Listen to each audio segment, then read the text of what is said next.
MD for Multi TV, Santok Singh, whose sister got the disease. He would tell us about the kind of support, the family support that's needed. So Santok, thank you for sharing. Thank you. We also have Dr. Victoria Pate Newman. She's from the Trust Hospital. We're doing this in collaboration with the Trust Hospital. So, Doc, thank you for coming on board. Mrs. Vivian Jesse Safo is president of Peace and Life Survivors Association. She's survived breast cancer for 15 years now. So, congratulations to you. Thank you for coming out to share your story with us. Maybe I should start with you, Doc. What should we know about breast cancer? We know, first of all, that there is no cure, but early detection does the trick. Okay. So thank you very much. Pink October is here again, Breast Cancer Awareness Month. And Trust Hospital, we've always done this. This is the 5th time. And our theme is save them all, big or small, at all costs. And breast cancer, one thing we should know is that having breast cancer does not mean that you have a spiritual problem or you are cursed, because a lot of stigmatization is attached to breast cancer, and anyone can have it. It doesn't matter whether you are old or young, because the age bracket is now reducing. Usually was above 45, but now we are getting 25 to 29 years having breast cancer. And breast cancer does not have a cause, like we would say maybe malaria is caused by the mosquito, and then maybe cholera by bacteria. Breast cancer doesn't have a specific cause, but there are risk factors, certain lifestyles that can cause you to have breast cancer. And some of the risk factors are the age. Like I said earlier, when you are above the menopause, above 45, you are at risk of getting breast cancer. So you should be proactive and start coming for checkups. At Trust Hospital, we have the War Woman Clinic. We've been engaged in that clinic for 15 years now, and we do breast screening, we do mammograms, ultrasound, we do breast examination, we do pap smear as well. Great. And then also gender is more common with females than males. Of course, statistics have shown that 1% of males have breast cancer worldwide, but then it's more common with males and females than males. And then also when it comes to family history, when there's a strong family history, like for example,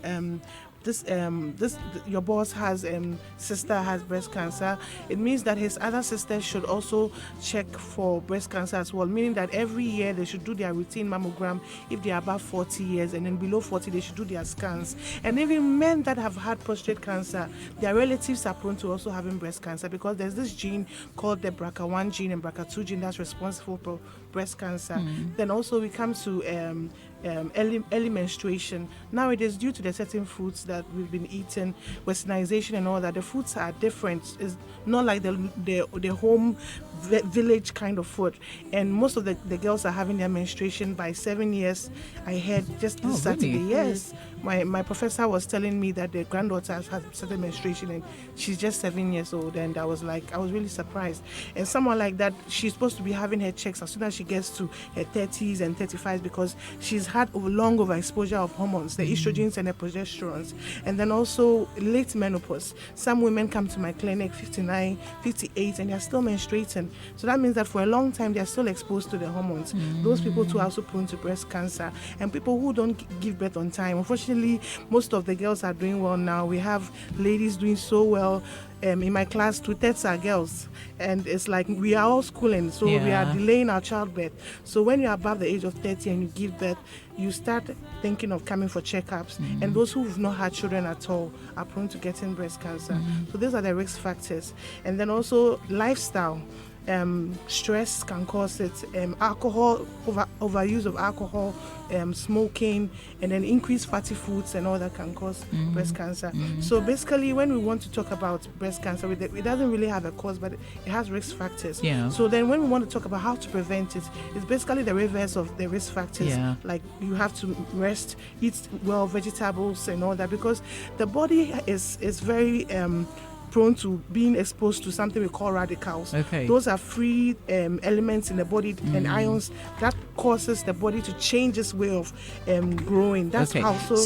Sure. So, Doc, one of the things that we'll be doing, because we've dedicated the entire month, and every day we'll share tips here on the Cosmopolitan Mix, so our listeners can follow, and we're taking the screening closer to them as well. But let me engage Mrs. Jessie Safo, because you got breast cancer. You remember when how the news came to you? How did you receive it and the process thereafter? Thank you very much. I will first of all start from where doctor mentioned the positive family history. I'm one of those. I'm the third person in my family to be diagnosed of breast cancer. The first one was my blood sister. She was 35. The second one, my cousin, 37. I'm the older one. At age 47, I was diagnosed. So at this point, when they got it, did you ever think that you were at risk? You could possibly also No. By then, I haven't heard the details of the risk factors and whatever about breast cancer. So I did not go for screening. I didn't know what was breast screening. I didn't know. So what did you think at the time, that was the end of you? No.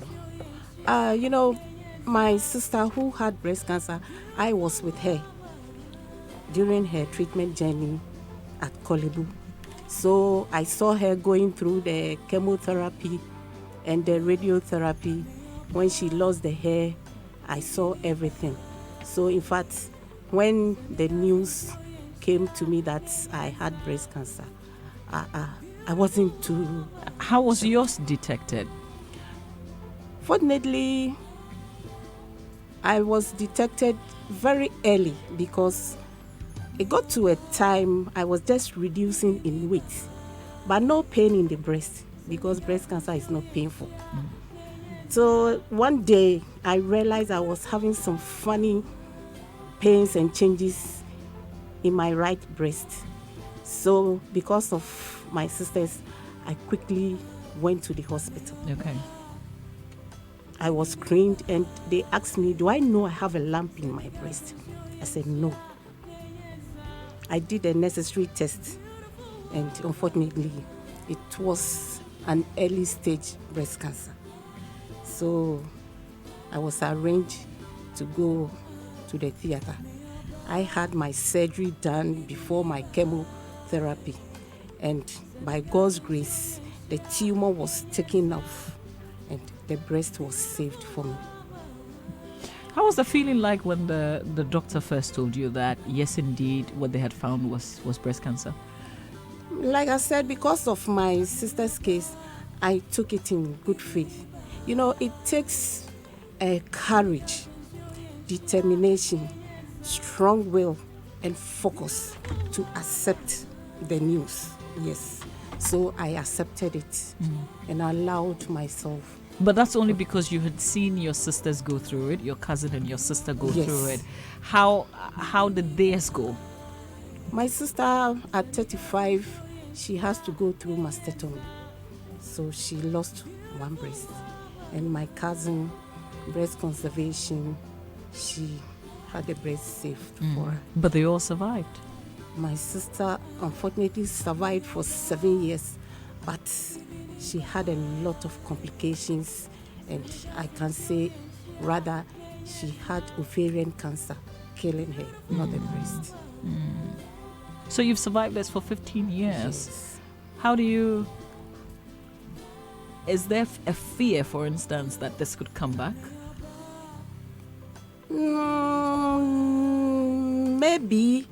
Maybe if I'm not lucky, but I don't put my mind over there. All I know is I was diagnosed with breast cancer. I was treated and I have to do the regular checkups and take my medications so that if there's something going on, doctors will quickly know and give me the... Well, we thank God for your life. Thank you very much. We thank you that you're alive today to share your story with us, and somebody's listening and will take a cue from what you have shared. Let me go to my boss, Santok Singh. Your sister, unfortunately, also got this news. Yeah, so it was many years ago. In fact, she was like in her mid-30s when we got to know, and I was the first one she called when she did the medical test, and it was tested positive. And perhaps because I was the most resourced at this time and most sort of like enlightened in terms of information about breast cancer, because I was involved in the breast cancer campaign much earlier, Okay. during my early days. So I quickly have to rush to her. Of course, I met her and her husband. They were crying because they thought it was a death sentence. But what did you think at the time? Oh, I said I need to be strong. I cannot give up. I because they have called me and I need to be there to support them. I mean, I can't break down because otherwise then there's no way that anybody can provide any solution. So immediately when we saw the doctor, and I went to see the doctor as well, the doctor immediately he said was like she has to do a mastectomy. Then I told myself, no, I don't want to take just that. I will need to have a second opinion. And then because of my connection, again, managed to see some surgeon, breast surgeon, and then she suggested that there's no reason for her to lose her breast. But then what we can do, we need to remove the lump, and as well as some other like 2 centimeter allowance around the lump, so that the cells, those who may have spread it, would have been taken out. So again, fortunately, I think she had a very strong husband, supportive husband. I think that was important. But the whole family system, all of us, I have to gather the whole family to be strong. Although inside we were also worried and crying, but I think we have to show that courage. But what I realized about her as well is she herself was also strong in terms of mentally, because she had young children, and she said there's no way that I'm gonna go and left my children alone. So that itself was a fight for her, because she was fighting against her own self. I think that is very important. So you need some kind of motivation, even for you. Exactly. So it's like like even my dad, he almost gave up. He stopped eating when he got to know about my sister. But then again, we have to rally around her, because we took turns to take her to check up. We took turns to accompany her for her chemo. So it's like, so the whole family's support was really important. So we all take turns, so that we keep her. I've gone through the phase where she lost her hair. I have to go with her to buy her wigs, and all those. It's like it wasn't easy for her, but she remained calm and she remained strong. So we were there to support her. So it's very important. So where do you get the motivation from? You, the one who is given the support, because you're also going through your own emotional challenges. Here's your sister. Even though you have knowledge about the disease, you also know what it could do. So how do you also get that motivation so you can continue to be there for her and be strong? Yeah, because I also needed her to survive for her kids. I also had kids, so I could imagine if I lose my wife, and how am I supposed to manage my kids as well. I think that is because of the love that we have for each other, for the family. I think it's like it's just somebody have to stand up, and it's like put that the face. Though we'll be crying behind her in our own bedroom and all that, but it's just we didn't want to show it to her, and it's like So I guess it's the whole love for the family. I think it's very important for a survivor or for a patient to have that support. Otherwise, if you are left alone, because I see and hear a lot of people, like, so once we talk about once they decide to give up, like mentally they give up. So that's the end of everything. Becca, you've been listening. I've been listening, even though I've been asking questions. You and I were in our mid-30s, but this is scary because everybody talks about 30. We have to get ourselves screened. Yes, we do. We do. And I really took note of what the doctor was saying and all the experiences. And for me, she's mentioned so many things. I honestly feel like I'm lacking in that point, I'm lacking a lot, because I haven't screened in about 3 years, which I don't think is right. And she says so many things. I'm in my mid-30s and I just had a child, and so all those things got me thinking. In the beginning, I was like, oh, well, when she was even talking now, those that were in their 40s, those that didn't start their periods on time, started their periods early. I said I didn't start it so early, so I'm good. And then she got to the point where she said, if you just, you had a child late. I said, boom, oh my God, I'm in there. I need to check in. So every single person, the thing is that you do not have to wait, because cancer affects people even in their 20s now, breast cancer. 13. And so 13. So we do not have to wait. It means that even mothers, this is communication going to mothers. Mothers, when you're going in there to get your breast screened and checked, take along your teenage daughters, from 13 years old, go with them, let them be checked as well, because they develop breast by that time. Even if it's a little nipple there, it's still breast anyway. So this goes to everybody as well. Please, women, like I said, don't wait for 1st October to begin, for the month of October before we all wear pink and roam about. Let's get screened when we must get screened. I don't know how many times in a year do we get screened? It's supposed to be every month. Kindly speak into the microphone for Sorry. me. Yeah. It's supposed to be every month, a week after your menses, for those menstruating. And for women who have had their menopause, we just choose, usually we use their birth date. So if you are born on 6th October, so every 6th of every month, you just make it a point to examine your breast. And then you just do it in the shower whilst you are bathing.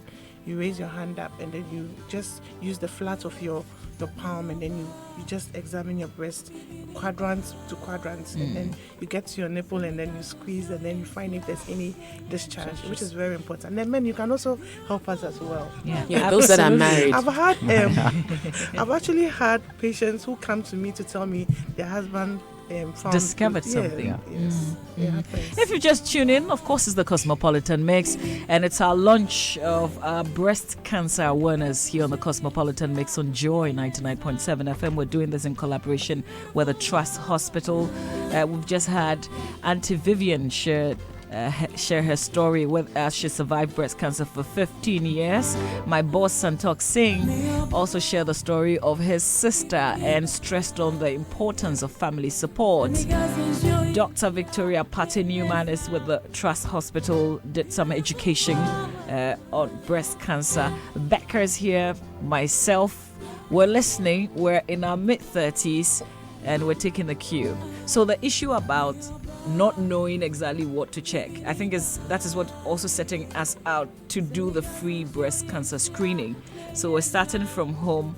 Becca says if she's in town, she's going to join us 100% with the screening. 100%. So I'm thank going to you. appeal to all my other colleagues as well, if you're home, especially the girls, to come along and let's make this happen. So Doc, just to close on this conversation, why is it important for us to do this? Why should people come on board? I like this question very much, because you might feel like someone else is supposed to do it and not you, but I think we are all involved. In fact, the space is too vast that we need more people on board. And in my little corner, I just started. We have Well Woman Clinic at Trust Usu, but we haven't opened some at our clinics. So I work at Domi Clinic, Trust Hospital. So we opened a Well Woman Clinic there, and I started the clinic, and my first patient was diagnosed with breast cancer. Wow. Yes, she's the regular patient that comes to me, and I just said it leisurely, like, hey, we are starting Well Woman here. And I was just begging her to come and screen, and we examined, we have found a lump, and to tell her the news, I was surprised. I was like, wow. And I just when I go back to my room, I'm like, I thank God that at least if there's nothing I get from this place I'm working, I was able to save someone. So it's not only the doctor, it's not only the nurse, it's everyone. And in fact, the media people, you people are the ones that have the whole anchor in your hand, because you guys are the ones that can pull the crowd. Someone like Becca, like she has her own crowd that follows her. So if she's for that, you can imagine people who will listen to that. So it's something. And one thing I also want to put across is that breast cancer is so treatable and curable if it's detected stage 1, 99%. Okay. But unfortunately, if it's not detected early, we have 4 stages. In stage 4, it's 1% chance of survival. So why don't we save what is left? Yeah.